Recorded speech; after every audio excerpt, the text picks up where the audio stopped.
Good morning, Coach. How are you, sir? Hey, good morning, guys. How y'all doing? We're good. Good. We're good. How are you? Thanks for being on. How you doing, Coach? Doing good. Doing good. We were talking about Houston, Tennessee, Georgia, South Carolina have opened their states back up. I don't think Alabama's far behind, but Alabama's first game is Southern Cal. It looks like Los Angeles is a long way from opening up. Can college football proceed if the whole country's not opened up, just parts of it? What are your feelings there? I don't know. The Southern Cal will be able to get their guys back in time to even get them ready for a season. That's part of the problem, isn't it, when you start looking at having college football on time? When you look at these big cities, you look at New York and look at L.A., you look at these big cities, it seems like it's going to be a little bit harder for those guys. I don't know. This is it's going to be interesting. I know everybody wants to get back, but I don't know how you do it with not having everybody come back. So I don't know. I just it's going to be something. See how this goes. I've heard so many different scenarios. Hey, we're just going to play conference games, and we're going to shorten the season a little bit, maybe push it back. You hear all these different type of scenarios, but you don't know. Yep, for sure, Nat. Big debate over Tua's injury. Yeah, and whether that's because of past injuries, that means that he's a big gamble, and the guy from Oregon is, in some people's minds, more healthy, and I don't think it's good. If you're sitting there as a general manager trying to get a quarterback, how do you handle this? Yeah, that's a great question, Coach. If we're sitting in there, if you and I and Barry sitting in there, and we're owners and general managers, and everybody we're having the same conversation. You're looking at film, and on the field. Well, you love the way he throws the ball. You love how smooth he is and accurate, all those things. And it keeps coming back. You can just see it. It just keep coming back to one conversation. And you go talk to that doctor. Boy, he looks good. He's ahead of schedule on the hip surgery. It looks like he's leaner, he's quicker, everything. He looks good. We see these little videos, little film. Man, Tua looks great. And then it comes back again. Well, how many times did you go to that training room? How many times you hurt that ankle? And so that's the question, that you're gambling on is has he got the injuries past him, or is this a habit? Is this habitual where he's going to always, be hurt? It's just hard to turn down a guy that we've seen so many times make so many throws with great anticipation. You love the deep ball. You love all the physical tools that he has. And then it just comes down to one thing. Hey, we're going to gamble on this thing and say, hey, injuries are behind us or not. Well, you actually put you as a general manager. You actually put your job on the line. Yep. I mean that's pretty much you get. This ain't a small gamble; it's a big time gamble. Right. That's right. Especially you need a quarterback in your program, and this is your pick. So what are you going to do? Justin Herbert looks really good too. But I'm kind of like you, though. Probably not as good as Tua, but man, he's 6'6". He's a 4-point student. He's a captain. He just won the most valuable player of the last game that he played in the Rose Bowl, and so he has all those seem like leadership skills and all those things. But I don't know, when you watch, you go intermediate ball, quick game, you watch the slants, you watch the deep ball. To me, it's Tua. Tua throws a better ball. Yeah, I think coaches, we always want the guy with the most talent. I mean, the guy may not behave, but if the guy's got tremendous talent, we always think we can change. The guy may be a little bit injury prone, but he's got more talent. Don't you just want to gamble? If you're going to gamble, you gamble on the guy that has the most talent, Houston. I think so. But it goes back to what your dad says. Hey, if there's some nervous people right now thinking, man, what do we do? I know physically what we want. We got what we want. We have the opportunity to get in, but is he going to come in here in the first 6 weeks and there's a hip or an ankle or something that happens? I don't know. Yeah, you look at, I just think about this all the time. The Portland Trailblazers taking Sam Bowie instead of Michael Jordan right there, you know. Of course, hindsight's 2020, but wow. And you can see their thinking too. When they had Clyde Drexler. Yeah. And say, okay, well, we kind of got our 6'6" guy. Yeah. And so let's go get the big guy. Yeah. So anyway, that's interesting. Coach Saban has a lot of great things that he has here at the university, but I think what's going to happen on Thursday is his biggest recruiter. Even the guys that's recruiting them, hey guys, you come to Alabama, every time we practice, there's NFL scouts there watching. I don't care if you're on the scout team, they're going to see you. Alabama's going to probably have 5 guys go in the first round. It's kind of like Kentucky basketball. There's no bigger advantage in recruiting than something like that. What's going to happen Thursday, is it, Houston? Nothing better. You know, when you have that proof in the pudding where you can go into a living room and look at the mom and say, you know, I know where your son wants to go. I know his goals. He told me. Well, let me show you that I have the roadmap and I have the plan to help your son reach all his goals. Not only will we win championships, I'll have him ready for Thursday for that next level. And that's what you're talking about. There's nothing more impressive. Every 18-year-old in America, what do they want to do? We're going to go to the NFL or NBA or both.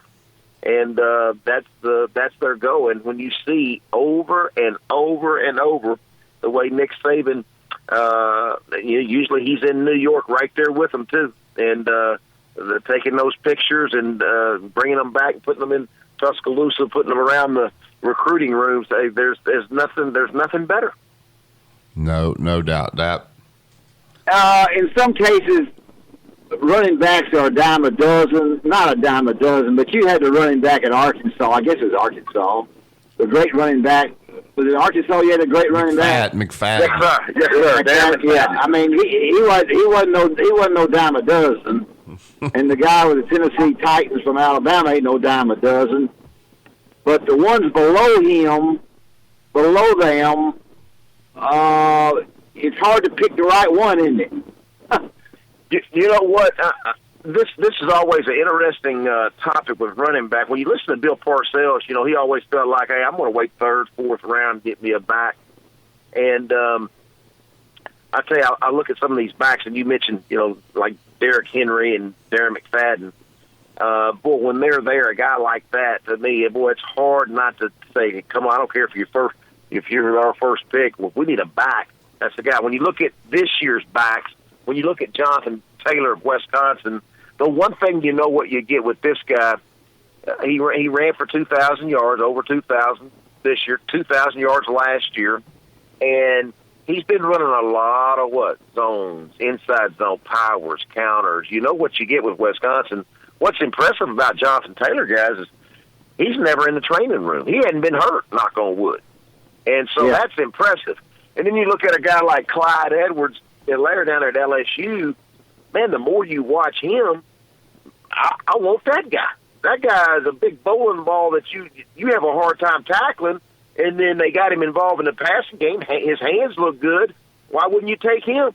I mean, he looks good, and then look over at Georgia and say, wait a minute, the most complete back to me is DeAndre Swift because he can play every down. I love how he puts that foot in the ground and gets north, can make a guy miss. He's physical. He's tough. He can also catch the ball. I really love DeAndre Swift. So you're right, Coach. It's just, the needs. What do you need? But a lot of these backs, are not being talked about as much, seem like this year. But, well, there's still some good ones there. Have you ever seen anything like a quarterback come to the front the way Joe Burrow did? And we got. I don't care what LSU can forget it. They ain't gonna be in the top 3 in the West.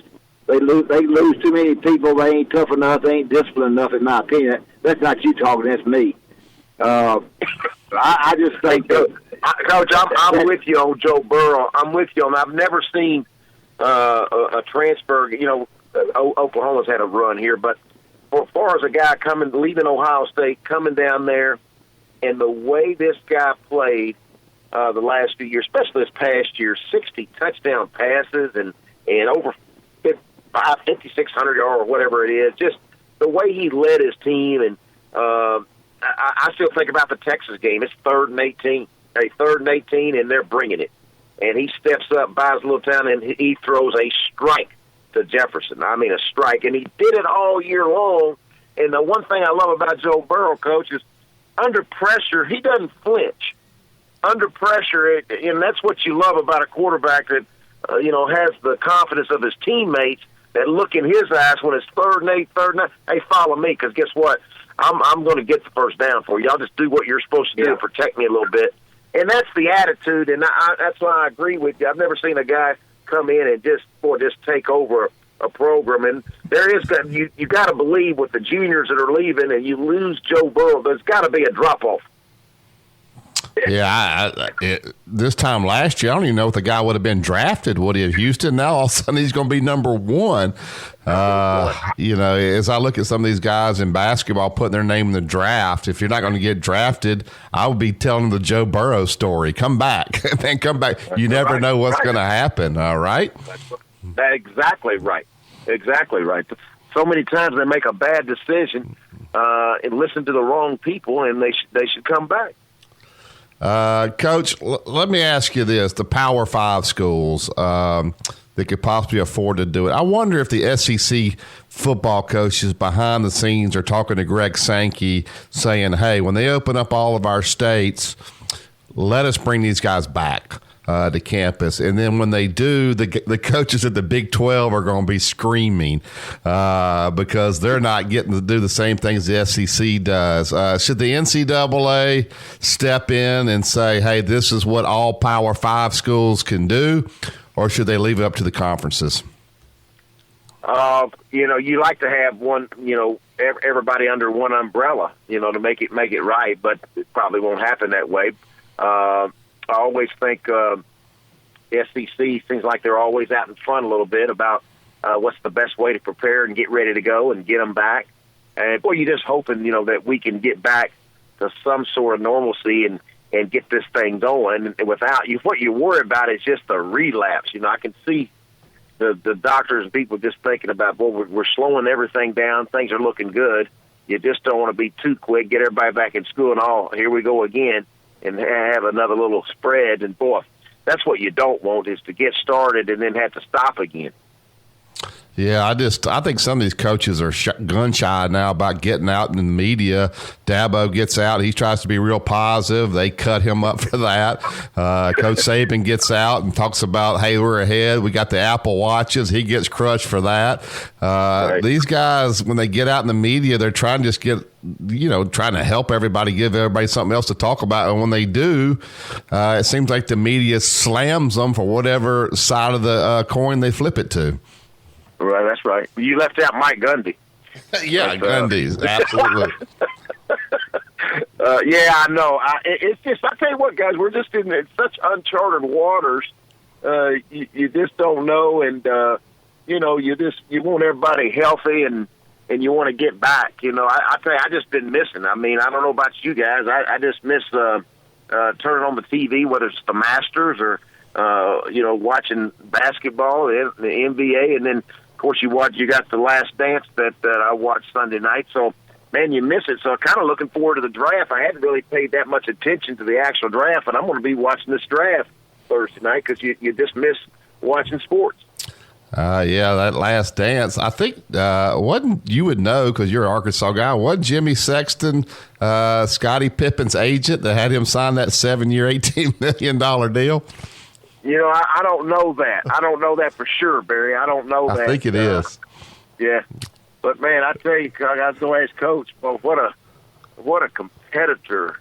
You ever seen anybody that's on the floor that, I mean, demands a level of intensity? And I tell you what, man, you're talking about a player coach on the floor, boy, that demanded 100% effort. This Michael Jordan's unbelievable. What if somebody came in to you guys and said, hey guys, I don't care if you win every game this year. This is your last year. How would y'all have handled that? How would you handle that? I don't understand how you get tired of winning, so we're going to make this your last year. You got a bunch of trophies there, the highest trophy you can win, and this is your last year. I don't understand that. I kind of felt sorry for a little bit for the guy. What's his name? Krause. Coach. Yeah, he's on the bus. He's on the bus looking out of the corner of his eye. Scotty Pippen and the guys are coming by, and I don't know if there's no telling what they were saying to him, but it wasn't, you know this, it wasn't with respect, whatever they were saying. Yeah, that's tough. Oh, God. Dad, anything else for Coach before we let him get out? No, I appreciate him being on. Thanks, Houston. The brothers doing okay? They're doing all right. They're the basketball guys are into this Zoom. Yeah. Where they talk to their players and coaches through this Zoom thing. So we learn new technology every day, man. Are you not using Zoom? Yeah. CBS. What is Zoom? What is Zoom? What do you mean, what is Zoom? You're not asking what is Zoom. You're not asking. Yeah, I am. What is Zoom? I am. What is Zoom? Houston, explain it to him. Well, I tell you, Coach, we did a show, CBS, we did a show, pre-draft show about 10 days ago, and they said get on Zoom, and Coach, I asked the same question you did. What is Zoom? And my daughter's sitting there saying what Barry said. Dad, you're not asking. That's embarrassing. Yeah, I need to know what it is.